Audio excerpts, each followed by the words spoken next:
Your colleague interrupts your presentation. That won't work. We tried something similar last year, and it failed spectacularly. The room goes quiet. They're watching to see if you'll get defensive, if you'll argue, if you'll lose your composure. That's the amateur move. Here's what Marcus Aurelius would do, the same emperor who ran Rome for 19 years without losing his strategic edge once. He'd pause. 3 seconds. Then redirect the energy back to outcomes, not ego. You're about to learn his exact protocol. 7 days to eliminate emotional noise at work and at home. This isn't theory, it's a menu system. Pick what you need when the pressure hits. By day 7, you'll have unshakable presence that commands respect without saying a word.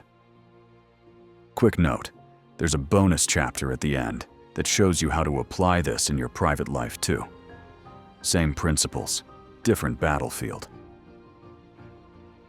Day 1 to 3. Foundation protocol. Strategic silence and emotional firewall. Day 1 is about building the pause. Every workplace response gets a 3-second delay, not hesitation. Strategic space. When someone attacks your decision in a meeting, you count. 1, 2, 3. Then you respond from composure, not reaction. Here's what happens during those 3 seconds. Your amygdala fires. Your body wants to fight or flee, but you're creating space between stimulus and response. That's where executive presence lives. Same principle when your family member criticizes your career choices during dinner. The pause works everywhere. 3 seconds gives you access to your strategic mind instead of your emotional reflexes. Day 2 is strategic silence in hostile meetings. Volume isn't power, control is. When the room gets heated, when voices rise, when everyone's talking over each other, you become the gravitational center through silence. Watch what happens. The loudest person in the room thinks they're winning, but everyone else is watching you. They're measuring your composure. Your silence commands more attention than their noise ever will. Here's your move. Let them exhaust their emotional energy. Then speak once. Calmly. Directly to the issue, not the emotion. You're not fighting, you're facilitating. Day 3 builds your emotional firewall. This separates what happens from what it means. Your boss takes credit for your work in front of senior leadership. That's what happened. The story you tell yourself about what it means, that's optional. The amateur move is making it personal. They don't respect me. They're trying to sabotage my career. They're threatened by my success. All emotional noise. The executive move is asking one question. What's my next strategic action? Maybe you document the contribution. Maybe you schedule a private conversation.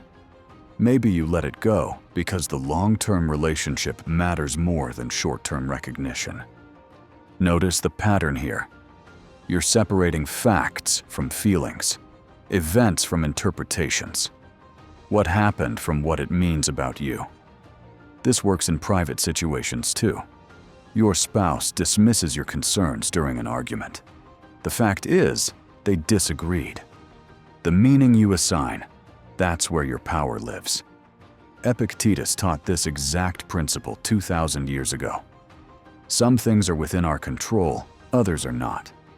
Other people's reactions, not your control. Your response to their reactions, completely your control. Here's the daily practice. End each day with one question. What did I control today? And what did I try to control that wasn't mine to control? Write it down. Track the pattern. Most executives waste enormous energy trying to control things outside their influence. Your colleagues' mood, your boss's priorities, your family's opinions about your choices. Instead, focus that energy on what you actually control. Your preparation, your response, your next decision, your composure under pressure. That's the foundation. Pause before reacting. Use silence as power. Separate facts from feelings. These 3 disciplines create the strategic space where better decisions happen.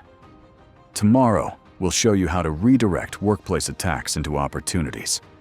But first, practice the pause. 3 seconds before every response. Watch how it changes everything. Day 4 to 5. Advanced tactics. Redirecting energy and transcending reactions. Day 4 teaches you the redirect protocol. When someone attacks your position publicly, you're not defending. You're redirecting their energy toward the outcome everyone actually wants. Your boss challenges your budget proposal in front of the executive team. They say it's unrealistic, poorly researched, missing key considerations. The room tenses up. Everyone's watching to see if you'll get defensive. Here's what you don't do. You don't justify your research. You don't explain your methodology. You don't defend your competence. That's playing their game. Instead, you redirect. You say something like this: "You're right to push back on the numbers. What specific outcome are you most concerned about?" Then you listen. Actually listen. Because now they have to articulate their real concern, not just their emotional reaction. Watch what just happened. You acknowledge their position without accepting their attack. You moved the conversation from personal criticism to strategic problem solving. You turned opposition into collaboration. Same principle when your family member questions your career decisions during holiday dinner. Instead of defending your choices, you redirect to what matters to them. You're concerned about my stability. Help me understand what would give you more confidence in this path. Now they're not attacking your judgment.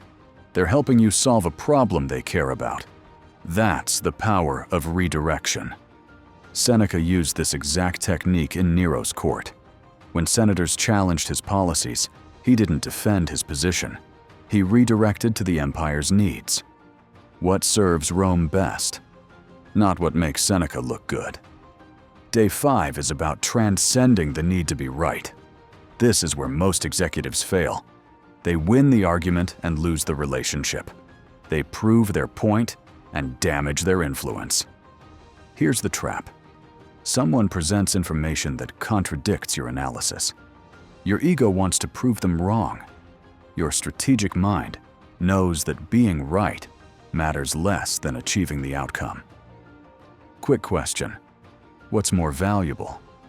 Being right about the quarterly projections, or having a team that trusts your leadership when the real crisis hits? The power move is facilitating rather than fighting. When someone brings conflicting data, you say this: "That's interesting. Walk me through your analysis. Help me see what I might have missed." Notice what you just did. You didn't concede your position. You didn't accept their conclusion. You opened space for better information to emerge. You demonstrated that you care more about accuracy than ego. This works in private situations too. Your spouse disagrees with your parenting approach. Instead of proving you're right, you ask what outcome they want for your child. Then you work backward from there. Marcus Aurelius wrote about this principle directly. The best revenge is not to be like your enemy. When someone tries to make the conversation about who's right, you make it about what works. Here's your weekly practice. Every Friday, review the moments when you felt the need to prove someone wrong. Ask yourself this question: did being right serve the larger objective, or just my ego? Most workplace conflicts aren't about facts. They're about status, recognition, control.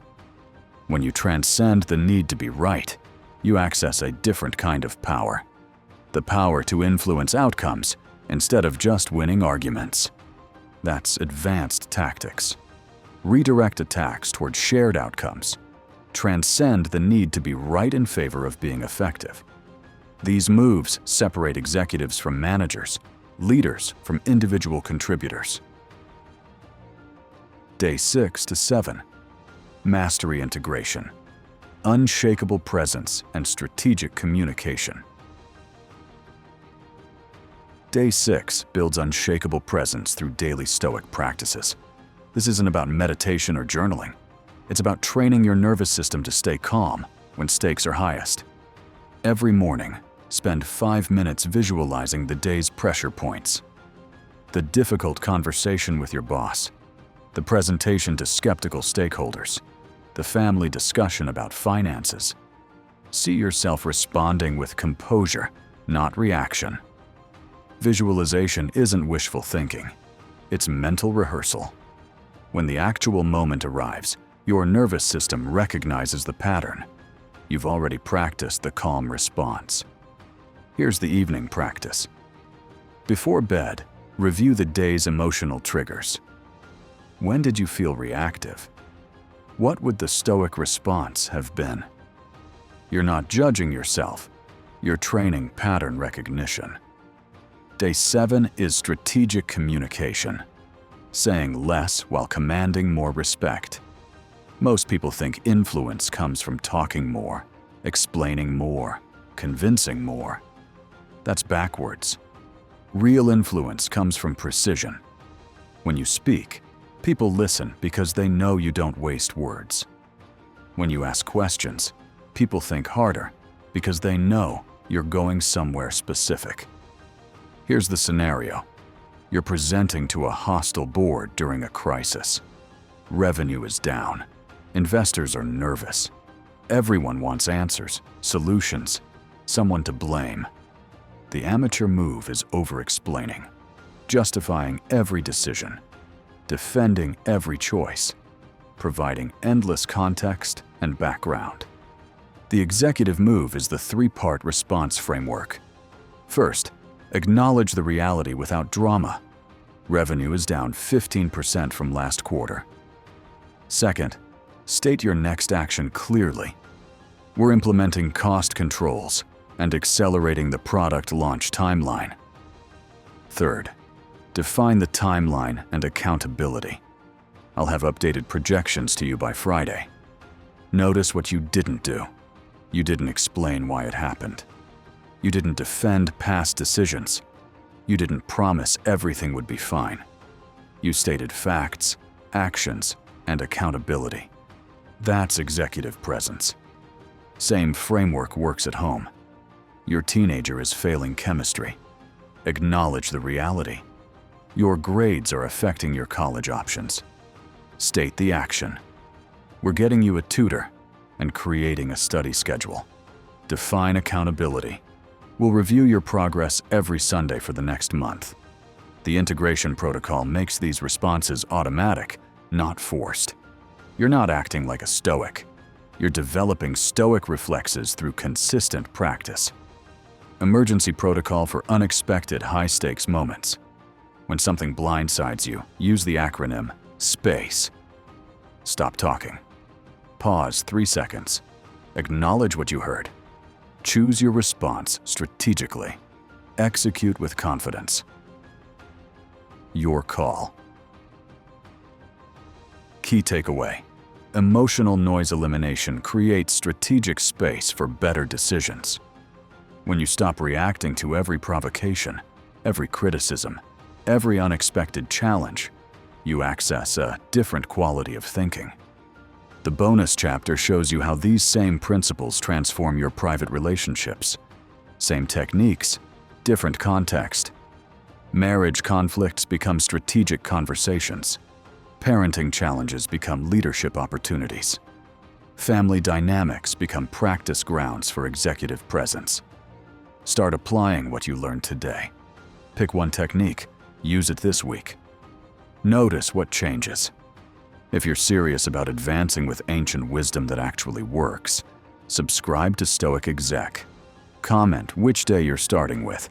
I read everyone, and I'll show you exactly which technique works best for your situation. Executive by day. Stoic always.